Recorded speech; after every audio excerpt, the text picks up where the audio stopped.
do eu vou passar, tudo bem? A gente volta a tirar o mistério e quem define a demanda por divisas. A gente viu quais são os fatores que afetam a oferta de divisas, faltou ver quais são os fatores que alteram a demanda por divisas. E são basicamente dois. O volume de importações é o primeiro fator que altera a demanda por divisas e a saída de capitais externos.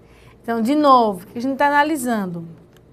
A gente está vendo quais são os fatores que alteram demanda e que alteram oferta por divisas. Primeiro fator que altera a oferta, a gente já viu que eram as exportações e a entrada de capitais externos. Fatores que alteram a demanda por divisas são as importações. Estão aqui as importações e a saída de capitais externos. Então, entrada de capital externo define oferta, saída de capital externo define demanda. E aí, o que eu tenho? A demanda de divisas é alterada pelo volume de importações. E aí, o que é que altera o volume de importações? Nós vimos o que é que altera o volume de exportações. Renda internacional, diferença entre os níveis de preço. O que é que altera as importações? Nível de renda interna. Então, quanto maior for a nossa renda, mais nós tendemos a importar. Então, quanto maior for a renda doméstica, maior o nível de importação. O que está acontecendo agora? O brasileiro está ficando rico, apesar de tudo. E nós temos importado mais bens.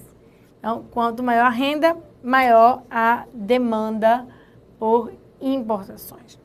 E aí, nível de preços internos e externos. Vamos analisar aqui. Tenho os Estados Unidos e o Brasil. Aqui, Estados Unidos, América Central, tá parece um Brascar, né? Brasil.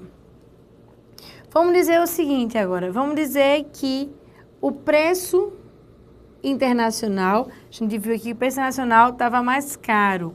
Vamos dizer agora que o preço internacional do milho seja 50 centavos e que o preço nacional do milho seja de $1. Então, aqui, preço internacional, preço nacional. O que é que está acontecendo? Quando o preço internacional está mais barato, o que é que vai acontecer? Primeiro para a empresa. Você é exportador de milho, primeira coisa. Veja que com o preço internacional mais baixo, você não vai mandar para o exterior, você vai deixar no mercado doméstico. E agora pensa você como comprador. No mercado doméstico está $1. No mercado internacional está 50 centavos. O que eu faço? Eu compro no mercado internacional. Então, se o preço externo for menor que o preço doméstico, vamos lá, se o PEST for menor que o PINT, haverá um aumento das importações. Então, preço externo menor que preço interno, nós vamos importar os produtos.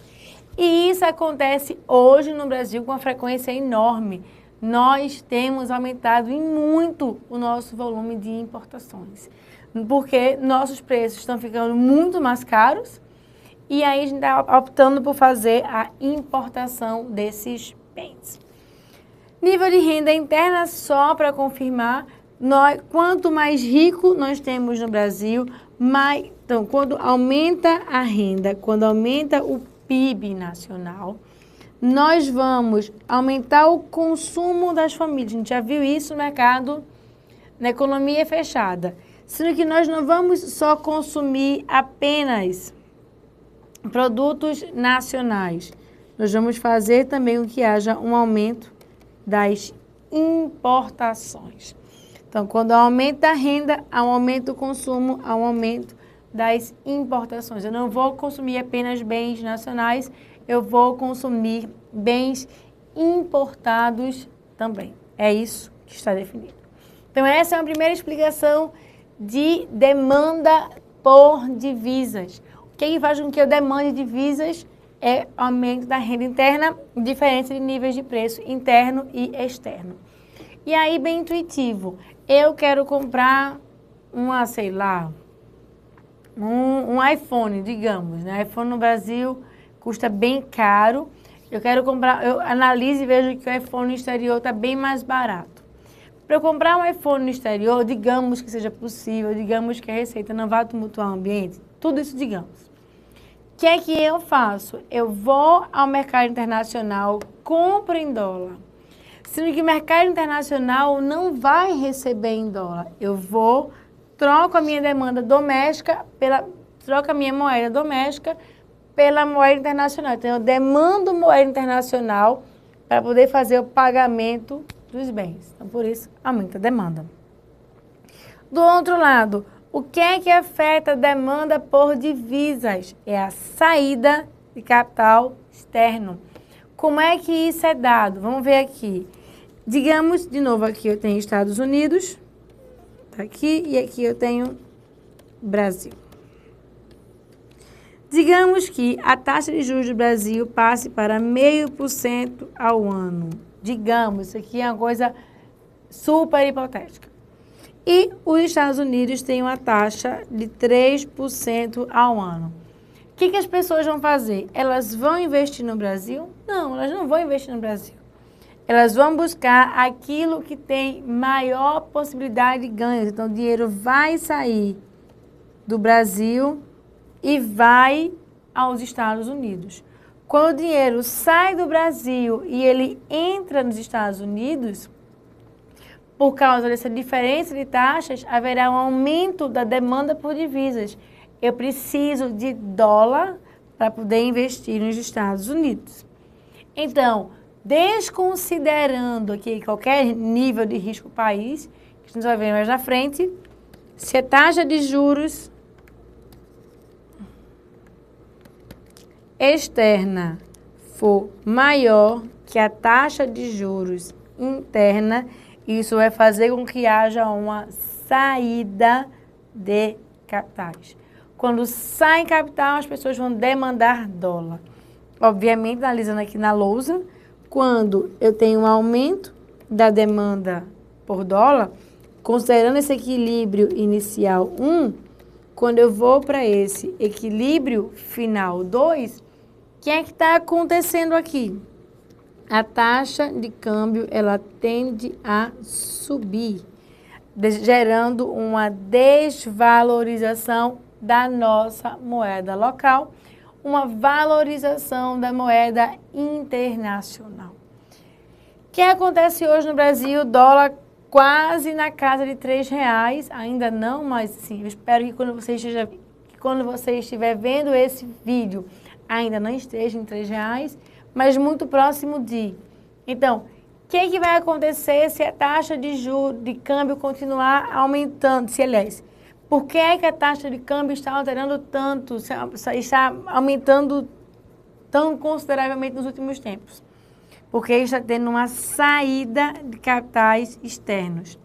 Está saindo capital externo porque a nossa taxa de juros é menor que a taxa de juros internacional? Não. Nós no Brasil, hoje, iníciozinho de março, temos uma taxa de 12,25% ao ano, enquanto o resto do mundo tem uma taxa infinitamente menor do que a nossa. Nós temos a taxa de juros mais alta do planeta.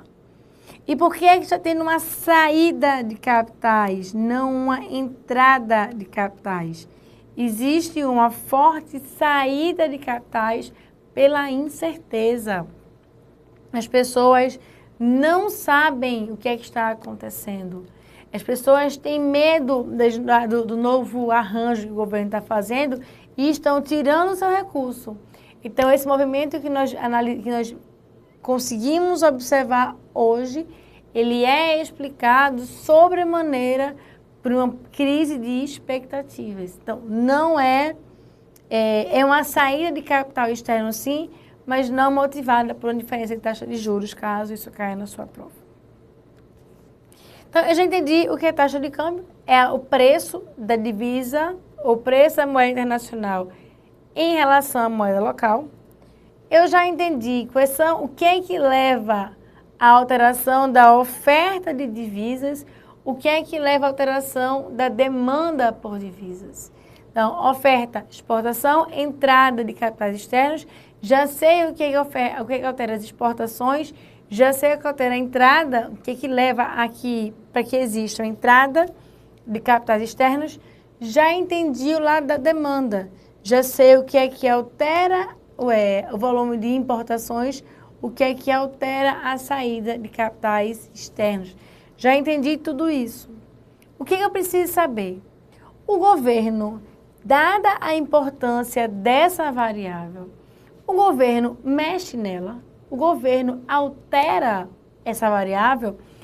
Esse tipo de alteração ou não do governo é dado através dos regimes cambiais. Então, o que é o regime cambial?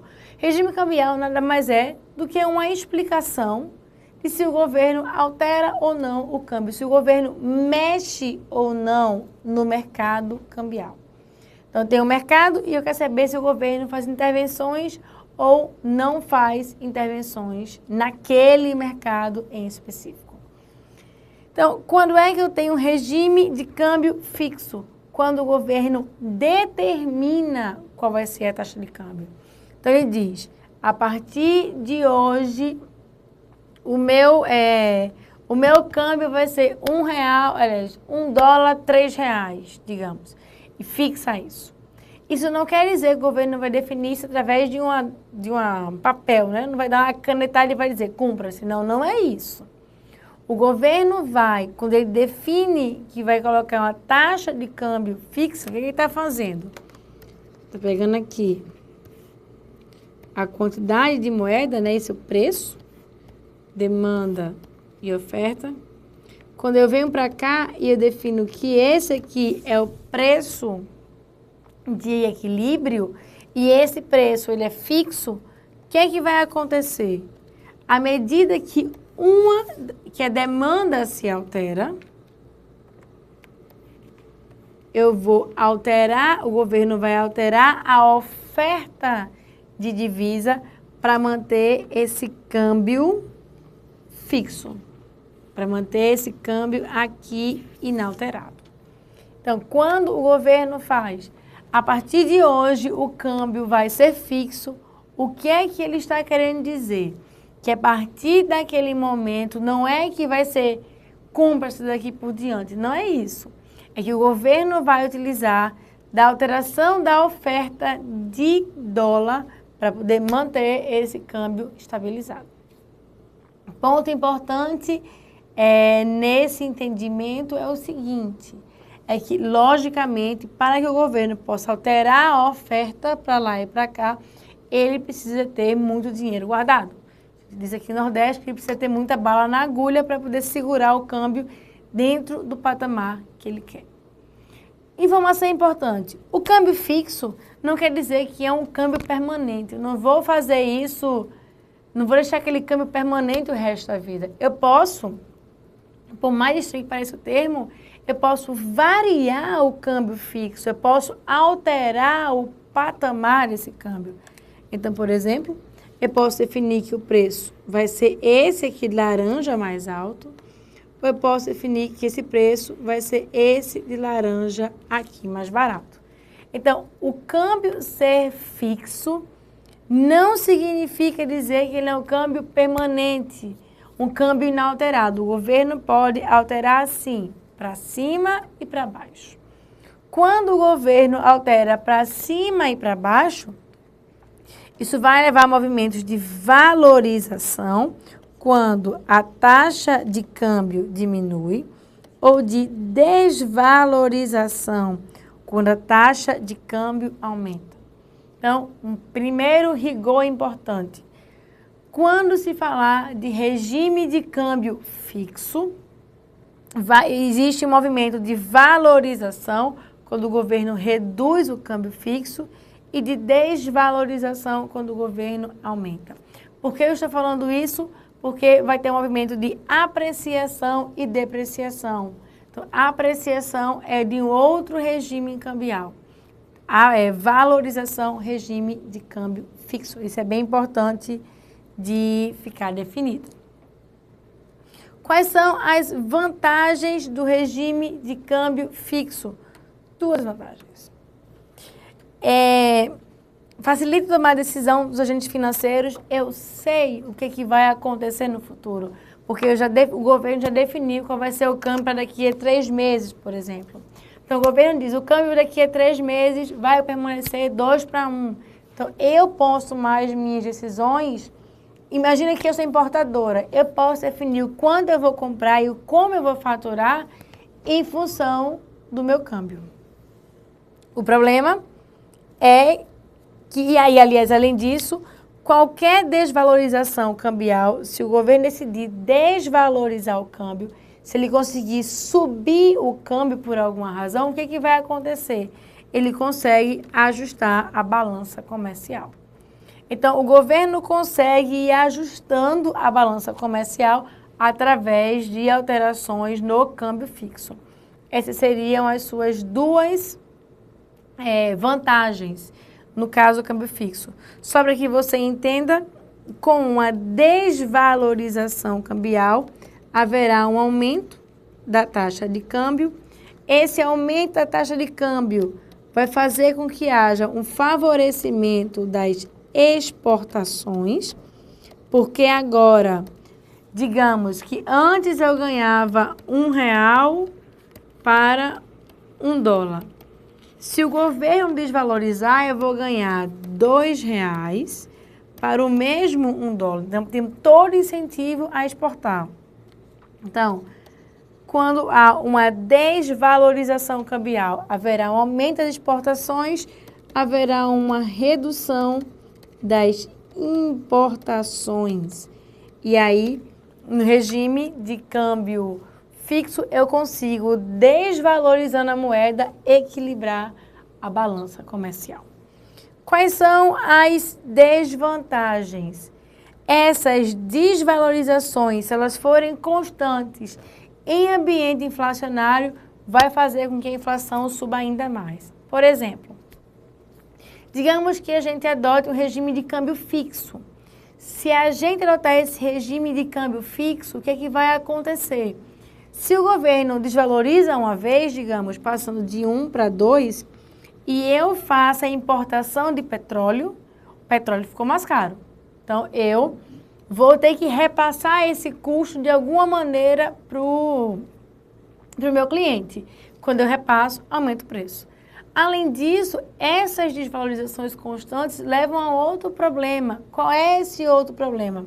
Na hora que eu desvalorizo o câmbio, digamos que eu vou vender, sei lá, caneta. Essa caneta aqui, digamos, ela é importada da China. Não, ela é aqui do Hotel Mercury. Algum professor que veio do hotel, né, deixou aqui. Então, digamos que essa caneta venha da China. E a minha caneta, que está aqui, concorre com a chinesa. Se o câmbio desvalorizar, a minha caneta chinesa fica mais cara. O que é que eu faço? Eu a mando para a altura da caneta nacional. Eu aumento o preço. Eu aumento porque o produto importado que concorre comigo ficou mais caro. Então, eu tenho mais margem para subir preço também. Então, uma desvantagem do regime de câmbio fixo é que em ambiente inflacionário, as desvalorizações aumentam ainda mais a inflação. Além disso, um outro problema é a perda do controle da oferta de moeda como instrumento de política econômica. Quando eu estou mexendo na oferta de dólar, eu estou mexendo na oferta de real também. Se eu estou ofertando mais dólar, eu vou ofertar menos real. Se eu estou contraindo a oferta de dólar, eu estou aumentando a oferta de real. Então, mexer em câmbio é mexer na relação de preço de duas moedas. Para um preço baixar é porque o outro tem que estar subindo.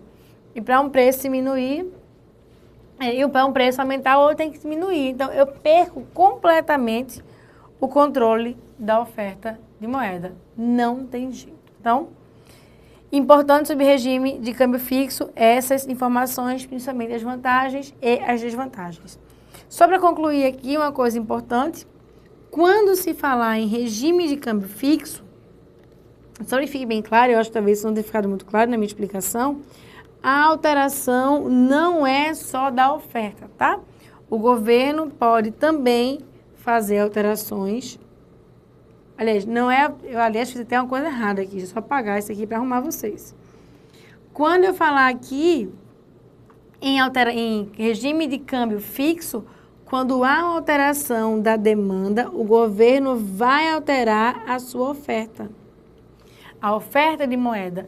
Mas o governo também pode alterar a demanda. Então, o governo pode tanto alterar a oferta de moeda, fazendo o que a gente chama de leilões de Banco Central, quanto entrar comprando a moeda excedente para botar o dólar dentro daquele patamar que ele indica como ser fixo e indicado, tá? Então, pode mexer tanto na demanda quanto na oferta.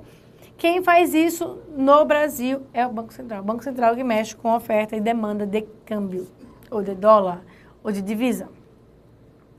Regime cambial flutuante, ou regime de taxas flutuantes, ou regime de taxas flexíveis. Que é isso? Eu tenho aqui a oferta, daqui, quantidade, preço, demanda por divisa, oferta de divisa, ponto de equilíbrio, preço de equilíbrio, tá? Vou até tirar essa barra. Preço de equilíbrio, quantidade de equilíbrio. Definição do regime de câmbio flutuante, o governo não faz nenhum tipo de intervenção. Regime de câmbio flutuante, o governo faz intervenção zero, não tem intervenção. Regime totalmente definido pelo mercado. Qual é a vantagem? Se eu adotar um regime de câmbio flexível, ou regime de taxas flutuantes, meu balanço de pagamento ele está eternamente em equilíbrio.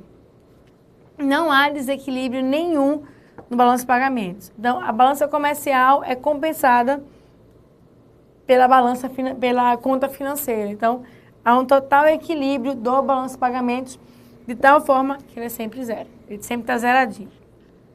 Qual é a desvantagem? Aliás, vai ver essa questão de câmbio flutuante, equilíbrio, balanço de pagamentos mais na frente, quando for falar com mais detalhe do modelo ISLM na economia aberta. A gente está vendo aqui, aliás, só os rudimentos ainda do câmbio. Qual é a desvantagem? Eu tenho total incerteza sobre o futuro.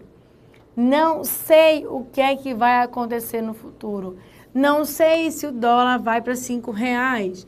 Não sei se o dólar vai bater R$1,50. E aí isso gera o desincentivo de algumas transações econômicas. Quanto mais flutuante for o câmbio, quanto mais aleatório for o câmbio, maiores são as minhas incertezas, porque eu não sei para onde a economia vai. Então, quanto mais incerteza eu tenho, menos eu vou fazer investimento naquela economia.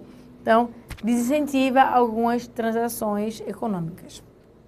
E aí, no caso do câmbio flutuante, quando o câmbio sobe, eu tenho uma apreciação, é a redução da taxa de câmbio.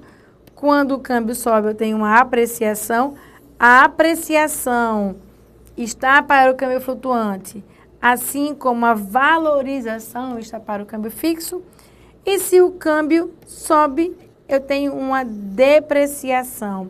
A depreciação está para o câmbio flutuante, assim como a desvalorização está para o câmbio fixo.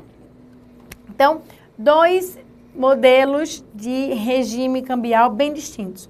Um, o governo tem total controle, o outro, o governo não tem controle nenhum. Deixa lá solto, laissez-faire total, mercado livre. O que acontece? Eu tenho dois regimes cambiais que são de meio termo. Primeiro regime cambial de meio termo é o regime de flutuação suja. Que é isso? Vamos colocar aqui agora uma análise diferente. Todo dia, o nosso câmbio varia. Então, está aqui a variação do câmbio brasileiro. O que acontece? O governo pode estabelecer metas que ele não divulga, dizendo, por exemplo, que o câmbio não vai cair para algo mais baixo que R$ 1,50. Então, o governo, só ele lá no Banco Central, define que o câmbio não pode ser menor que R$ 2,50, digamos. E ele define que o câmbio não pode ser menor que R$ 3,50. O que é que ele vai fazer? Quando o câmbio estiver chegando muito próximo de R$ 1,50, ele vai lá e compra a moeda, ele demanda a moeda. Então, aqui ele força uma operação de demanda. Quando a demanda aumenta, o preço já sobe. Do outro lado, o dólar muito baixo e aqui ele faz ampliação de oferta. Quando ele aumenta a oferta, o preço cai. Qual é a característica da flutuação suja? É que nós não sabemos quais são esses patamares que são indicados pelo governo. O governo os tem, sim, mas vai utilizar de acordo com a sua conveniência. E não precisa ser algo rígido. A diferença da flutuação suja para o sistema de bandas é que o governo, no regime de bandas, define qual é a banda inferior, define qual é a banda superior. Então, no regime de bandas, o governo define o que é que está em cima e o que é que está embaixo. Então, o governo diz, o dólar não vai baixar para alguma coisa menor que R$ 1,50, o dólar não vai subir para alguma coisa maior que R$ 3,50, por exemplo. Então, no regime de bandas, os limites são rígidos e conhecidos. Então, seria uma característica de câmbio fixo, mas no meio pode haver variação. Regime de câmbio flutuante no meio da variação. Então, quando se falar em regimes cambiais, nós temos... Tem mais um aqui, mas eu vou mexer já já. Nós temos basicamente 4. Regime de câmbio flutuante. Deixa eu deixar bem claro que para explicar para vocês. Regime de câmbio fixo. E o governo define qual é o preço da moeda. Importante no regime de câmbio fixo. E aí, para deixar bem claro, que eu acho que talvez tenha confundido vocês. O governo mexe tanto nas condições de oferta quanto nas condições de demanda. Regime de câmbio flutuante. O governo não faz nenhum tipo de intervenção. Regime de flutuação suja e de sistema de bandas, e o governo vai fazer intervenção. Intervenções mais brandas ou intervenções mais rigorosas. Intervenções mais brandas na flutuação suja, ele não tem nenhuma obrigação de manter o câmbio. Por exemplo, quando eu dava essa aula desde 2011, então há 4 anos, eu dizia, por exemplo, que o governo não iria deixar passar de R$ 2,50. Era o que nós esperávamos ser a banda superior. Mas hoje, com o dólar R$ 2,87, o governo se dá o luxo de subir a banda. Não tem problema para ele isso. Então, quando se falar em regimes cambiais, a flutuação suja é mais suave, a banda é mais rígida, assim como o regime de câmbio fixo. Então, a Chico de mata os regimes cambiais. O que é importante compreender de agora em diante? É importante que a gente entenda, primeiro, como é que cai nas provas, a gente vê isso no início da aula que vem, e de que forma o câmbio se relaciona com a inflação e de que forma o câmbio se relaciona com a taxa de juros. É isso que a gente vai ver na próxima aula. A gente se encontra em breve. Até lá!